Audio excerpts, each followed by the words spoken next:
I would start with kind of a congratulations for all the University of Georgia, for the eighth straight year. UGA was ranked in the top 20 of all public universities in the I think it was the U.S. News World Report, which is pretty remarkable to do that for 8 straight years. I think when you look and say how many schools have been able to do that 8 straight years, being in the top 20 of public institutions, it's pretty incredible. That starts with great leadership. I think President Moorhead has done an awesome job with that. We sell that in recruiting. Makes me proud because I am an alumnus and I have my degree from here. So it makes it very worthy to be a University of Georgia grad and proud of what we've been able to do from an academic standpoint. I think is great.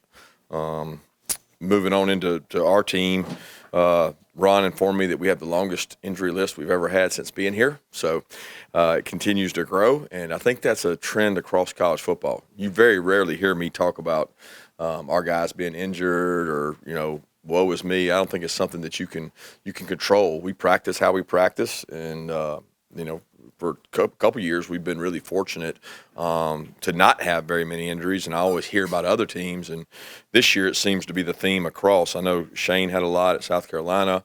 There's a lot of them in SEC opponents, but we certainly have more than we've ever had. So that becomes a hurdle. We got to do a good job overcoming that, and we got to be very resourceful as coaches in how we use the players we do have. With that, I'll open it up. Obviously, at UAB, we're moving on to UAB, and I'm excited to play these guys. I've known Coach Dilfer for a while. I don't have a personal relationship with him, but I do think a lot of him as a coach, their staff. I know a lot of guys on their staff. Eddie, who was here with us for a long time, does an incredible job, and looking forward to playing those guys this week. What have you seen out of UAB on film, if you've got any through their first 2-3 weeks of the season? Well, they got some good football players. They got really good athletes. I don't think the record, indicates that, but they play, and you watch them, and I'm like, man, defensively they do some 4-down and some 3-down. They got really good backs, got good skill players, athletic quarterback who extends plays. They play really hard. They had a weird situation the other night with ULL where they had rain delay and different things in there, but they got a very talented football team, especially in their conference. Speaking of rain, Coach, I think I saw you come out in pregame multiple times to check the weather. Walk me through all the processes and the things you have to consider when weather's an impact. And you consider which way to kick the ball, whether to take the ball, which way you're going to go. Is it going to rain more later than earlier because it impacts the game? It's not really an advantage for anybody because both teams got to play in it, but you would rather have possessions not in the rain versus in the rain, and that's just see the turf, how much of an effect the rain that had fallen had affected the field, but that's it. Kirby, what more do you want to see out of Carson as he enters his fourth game as starter? Like what areas does he need to grow still? It's different every game. I think we challenge him with different things. What I've been most proud of is his composure, number one, which I never doubted. He has a great demeanor about him that he handles positive and negative almost the same. As a matter of fact, there was a touchdown Saturday. I saw him celebrate for the first time, and that's really good. Like when you see that emotion, there was one of the touchdowns in the second half that he got a little emotional and excited. I think our guys kind of rally around him when he does that. Stepping up in the pocket. There's a couple times that he started losing a little confidence and he started stepping back. He's got to be willing to step up, like they talk about in race car drivers. When the smoke's there, you got to go right through it. There's a lot of smoke in there sometimes, especially when people pressure you. You got to be willing to step up and go through it, and not always out and around it, because you can't always outrun it that way. So, but I'm really pleased with the way he's playing, but certainly things he can continue to work on. Yeah, Kirby, kind of along that vein, going back and reviewing, can you see any commonalities on the red zone issues, and what would you like to see you guys do better down there going forward? It really is both ways. It was red zone defense where we've been remarkable and elite. I think we were one in the country last year, and we had 2 red zone opportunities that we did not capitalize on defensively, which was really the difference in the first half. I mean, at the end of the day, the difference in the first half was red area play both ways. Things we can improve on: you have to be able to run the ball in the red area, and you have to be able to stop the run. We did not. We let somebody run the ball in on us on defense, which is a no-no at Georgia, and we didn't we didn't have positive 1st and 10 plays in the red area on offense, which that gets you in trouble too, because you usually have 4 downs down there to go for it, but you can't do that if you're 4th and 10. If you're 4th and 1 or 2 or 3, you can. So we got to have positive plays both ways to get better. We certainly have to improve in that area. Yeah, you touched on injuries off the top there. 2 of your offensive tackles, Marius Mims and Austin Blasky. What's the update on them? Yeah, I think we're going to get Blasky back today. I don't know if he's 100%, but he's going to be able to practice. Mims' ankle sprain was bad. He's going to have tightrope surgery, so he'll have surgery on that, similar to what Cash had done, similar to what Lawson Lucky had done. So we don't know how long that'll be, but he'll be back. It's just a matter of how long. Kirby, when Aaron Rodgers went down in the NFL, there's a lot of talk about injuries happening on grass versus turf. When you've done your data, when you've had injuries in practice, turf versus grass, have you seen any correlation between more injured players on one type of surface or the other, and have anything what you're dealing with now affected to artificial turf?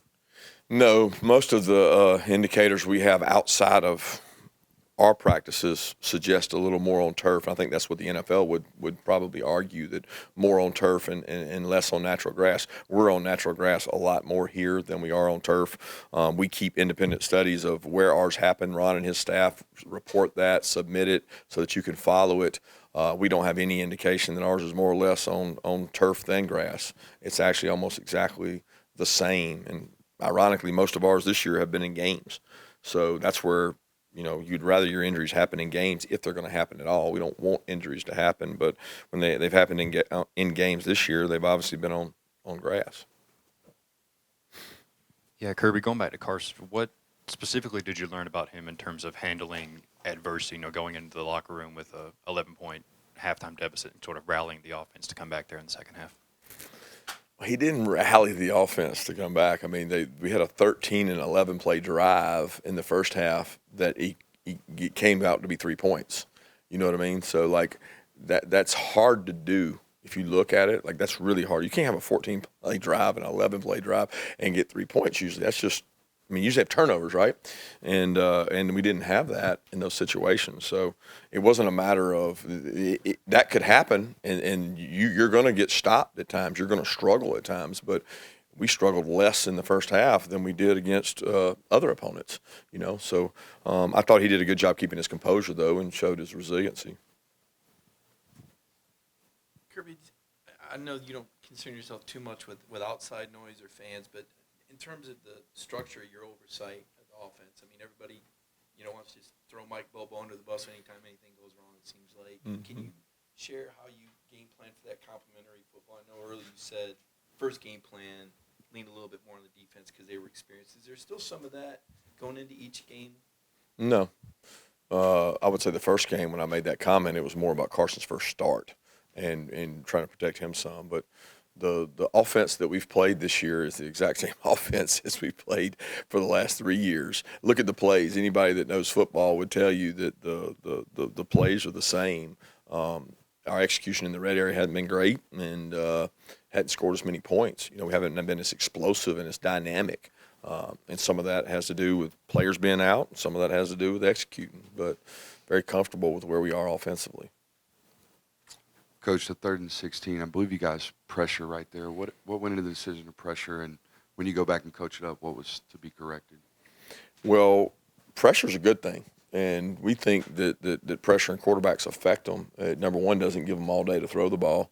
Number two, it's success against how the offense you're playing handles that. So what is their success rate when you pressure?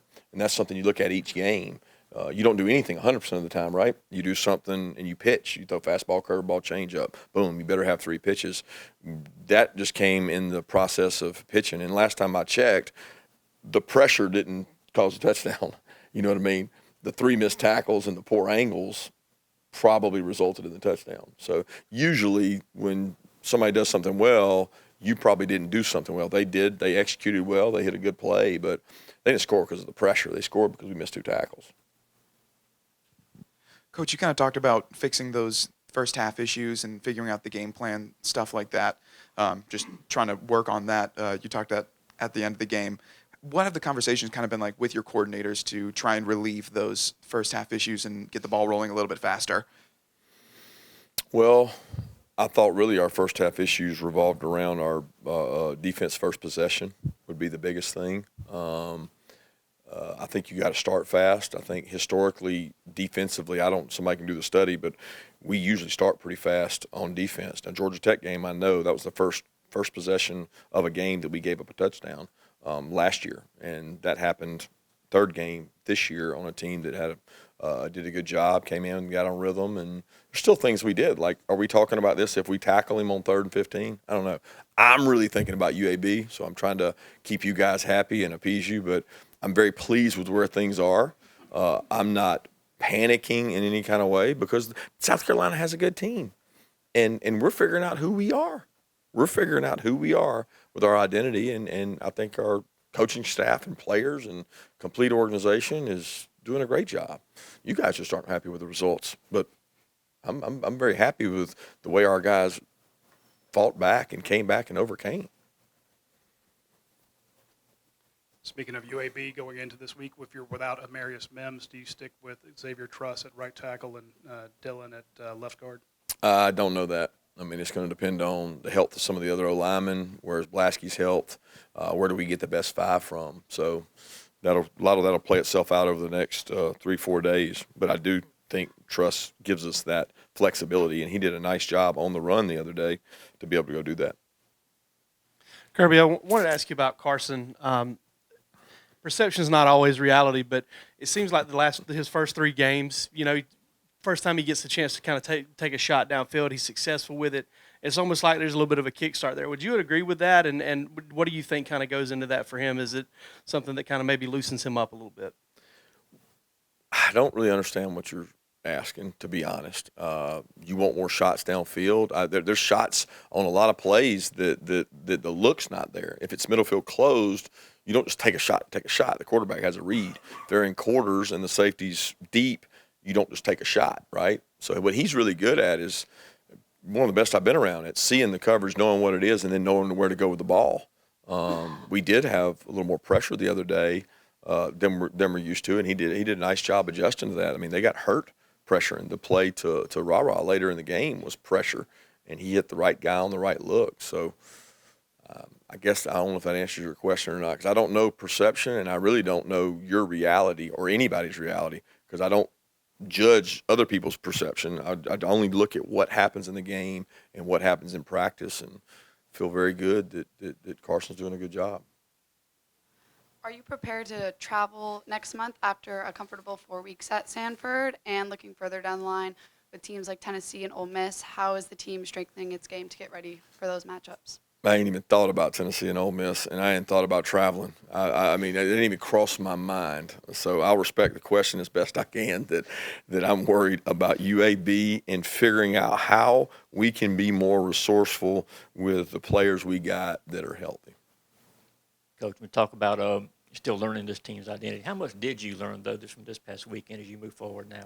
Well, I learned more than I did in the other 2 games. I can assure you that, because the quality of opponent went up, and we responded to some adverse situations. You learn more about the truth, too. The truth is what you've done is who you are. And that's right now who we are as a 3-0 team that has played 3 imperfect games. And I'm still looking for the first perfect one. Hey, Kirby, when you have a kicker who has a couple misses, as a coach, how do you handle that? Do you talk to him? Do you encourage him? I know kicking can be so mental. Yeah, you definitely talk to them. You try to find out the whys and how they're feeling, what's going on emotionally, especially when it's a freshman, and you try to talk to them. And we've got guys on our team that he's close to. We've got guys that work with the kickers within our organization that do a good job. And you just try to get information, and you try to help them every way you can. The first thing that'll help him is scoring touchdowns, because the extra points are easier than field goals. Hey, Coach, what are your initial thoughts on Trent Dilfer's style of offense that he's coaching up in their quarterback, Zeno?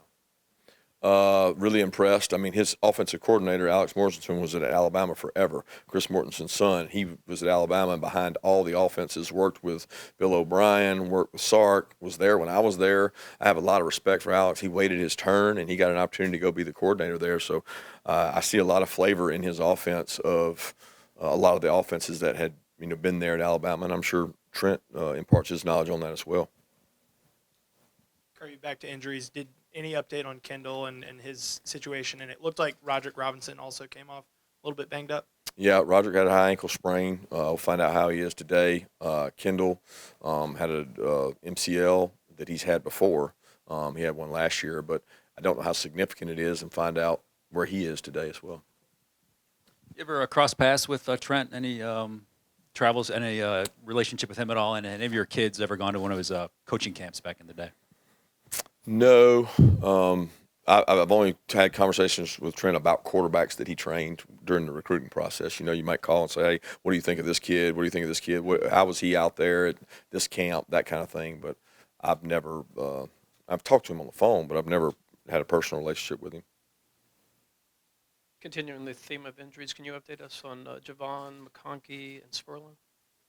Yep. Javon is day-to-day. Like I said after the game, I thought he might be close, maybe closer this week. I think with the recovery, he would be closer to being able to go, but I don't know. McConkey is more than likely out this week. We're resting him, trying to get him back, and we don't have a timeline on him because it's a very unique injury. So it's like everything else you say, well, what was the last high ankle sprain? What was the last MCL? What was the last shoulder? But it's different. So we don't have something to measure that by. And then the other one you asked about was Pierce. Don't know when we'll get Pierce back. Kirby, I saw you were talking about how there'd be a lot of these close games, and we have seen that this year in college football. Do you think that the more liberal transfer rules have led to more parity? You think that's kind of what we're seeing right now? No clue. I mean, that's good speculation. I could see that. I try not to theorize those things. I don't know. I really just try to look at our team and say, where are we relative to where we need to be? I can't even keep up with all the other games out there and how much parity there may be or may not be. It's still not what the NFL is. I mean, the NFL is built to have parity, and maybe that's good for the college game that there is more parity, if in fact there is. But I don't have an explanation for why it is. I really don't. Yeah, Ra Thomas, a big catch to start that second half on Saturday. How have you seen him continue to integrate himself in the offense, especially coming over as a transfer? Yeah, he had his best practices last week. Thought he did a really good job in the practices leading up to the game. He is getting more and more confidence. Again, he was like a true freshman in terms of vocabulary of the offense, and that has gotten better with every week. He's getting so much more confident with every week, and thank goodness he is, because we need him. We need him to keep coming and need him to keep coming along. Hey, Coach, so you talked earlier about being pretty happy with where the offense is at and pretty happy with where Carson is at right now. So not to speak about any other team specifically, but it's not always easy for some of these programs to move on from quarterbacks they've had for a while, and the transition hasn't been so smooth. So what do you think that you guys have done here to make that transition a lot smoother than maybe other programs may experience? Well, I think retention's important, and I want to clarify. Carson has done a good job. I don't know what you guys write, read, or hear because you listen to a lot more of it than I do. I don't know. Like, I go by his week of practice, his preparation, and his execution, and I'm very pleased with that. I mean, he makes good decisions with the ball. Well, that happened the last 2 years when nobody was asking about him. Nobody was asking about Carson Beck. Nobody asked about Carson Beck for 2 years. But he was out there doing the same thing he's doing now. He was getting better, and that allowed for a smooth transition. Like the fact that he was hearing the exact same plays, exact same calls, and everybody thinks it's some kind of different offense. It's the exact same. It's not different. The results have not been the same. I mean, that's statistical proof. But he's transitioned well because of the fact he's in the offense that he's been. And his strengths are different than Stetson's. I mean, the one thing he's really good at, he was a great baseball player. This guy catches the ball and gets it out of his hand and is very accurate. That's baseball. That's boom, boom, boom. He can do that. You know, he does that well. And been very pleased with what he's done. And we got to get better results, that's for sure. But I'm certainly pleased with what both of them have done. Both out. How does that influence, if at all, your ability to go 12 personnel or just get the reps that you want from that position group in practice? We did it all last week. You know, we went 12 in the game, and we'll always carry 12 personnel. You talked about Ra just a second ago, but you know, on Dominic Lovett as well, another transfer coming in. What have you seen from his impact in the receiving game, and then also in those offshoot in the run game as well?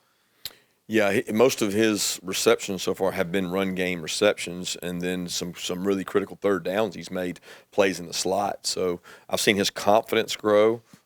He was probably further along than Ra in terms of learning the offense, understanding the offense, and came from an offense that was somewhat similar. So he's had an easier transition as far as picking things up. But he's been a great kid in practice. He's full of energy. He competes. We've tried to tell him, hey, look, man, you got to go strike people and block people to be an elite player, and he's trying his best to get better at that. But he's done well at the supplementary run plays, the perimeter run plays.